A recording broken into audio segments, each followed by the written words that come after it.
তাই তো, তোমার গলায় তো একটা মোটা চেন ছিল, চেনটা কোথায়? জানি না আরিফ, কি হবে, আমার এত দামি চেন আমি দেশের বাইরে থেকে নিয়ে আসছি। আমার একটা খুব কাছের মানুষ দেশের বাইরে থেকে আমাকে চেনটা নিয়ে এসে দিছে। এত দামি জিনিসটা কোথায় হারিয়ে গেল আরিফ? আরে তুমি চেনটা কোথায় ফেলে দিয়েছো? একটু আগেও ছিল আমার গলায়, এখন দেখতেছি খেয়াল করতেছি নাই। এখন কি হবে আরিফ? আরে জিজ্ঞেস করো তো উনি পেয়েছে কিনা। উনি? হ্যাঁ তুমি ঠিক বলছো। জিজ্ঞেস করো তো। এই রুমে তো তুমি আমি আর এই মহিলা ছাড়া কেউ নাই, আর আমাদের জন্য তো কেউ কারো জিনিস নিব না। তার মানে নিশ্চয়ই এই মহিলা নিছে।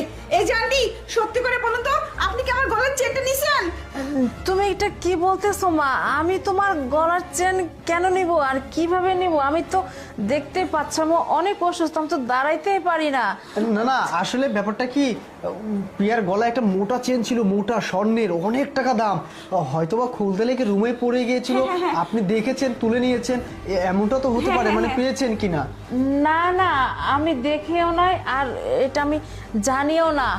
কি বলতেছো তোমরা? এটা আমি তো কিছু বুঝতেছি না। দেখুন আন্টি, আপনি যদি নিয়ে থাকেন সত্যি কথা বলে দেন, কারণ এখানে তো আমরা তিনজন ছাড়া আর কেউ নেই, তাই না?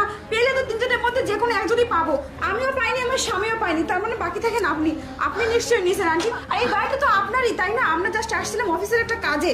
তো আর আন্টি, তোমরা কি বলতেছো? আমি তো কিছুই বুঝতেছি না। আর আমি কেন তোমাদের চেন নিব? আমি তো অসুস্থ। আর তোমরা যা ভাবতেছো আমি কিন্তু তা না। আমি অনেক ভালো ভদ্র একটা মহিলা, আর ভালো ফ্যামিলির একটা মহিলা আমি। এই প্রিয়া, এই শোনো, আমি বলি কি, যেহেতু এটা হচ্ছে লাখ টাকার জিনিস, আমরা তো এভাবে মানে কাউকে চেক না করে যেতে দিতে পারি না। না, না, না। আমার কথা যে আমাদের বাসায় যারা আসলে প্রত্যেকজনের চেক করব। তুমি এক কাজ করো প্রিয়া, ওই এই আন্টিকে চেক করো, চেক করো, দেখা যাক, পাওয়াও তো যেতে পারে নাকি। আন্টি, চেক আমি করো, যেহেতু মেয়ে মানুষ, আমি আপনাকে একটু check গলাটা করবো। দেখো তো প্রিয়া। আরে না না, আমাকে কেন চেক করবা? আরে আমি বলতেছি তো আমি নেই নাই। আরে তুমি যে সাইড ব্যাগ আছে না, হ্যাঁ আন্টি, আপনি এই ব্যাগটা সময় দেখো তো। এরকম ব্যাগ নিয়ে আছেন কেন? আপনি তো অসুস্থ। আরে আমি তো অসুস্থ। দেখি আরে আরে এখানে আমার চিকিৎসার টাকা আছে মা, এটা তুমি ধরো না। আচ্ছা। আমি তো বলতেছি তোমার চেন আমি নেই নাই। আমি তো আচ্ছা, আপনি একটু শান্ত হন। আপনি যদি না নিয়ে থাকেন তো ভালো কথা। আমি চেক করতে সমস্যা কি? দেখি না একটু, দেখি। হ্যাঁ, দেখি, চেক করো, দেখি, চেক করো, দেখি। দেখো তো টাকা পয়সা। আরে এই তো, এই চেনটা তো তোমার গলায় আমি দেখেছি প্রিয়া।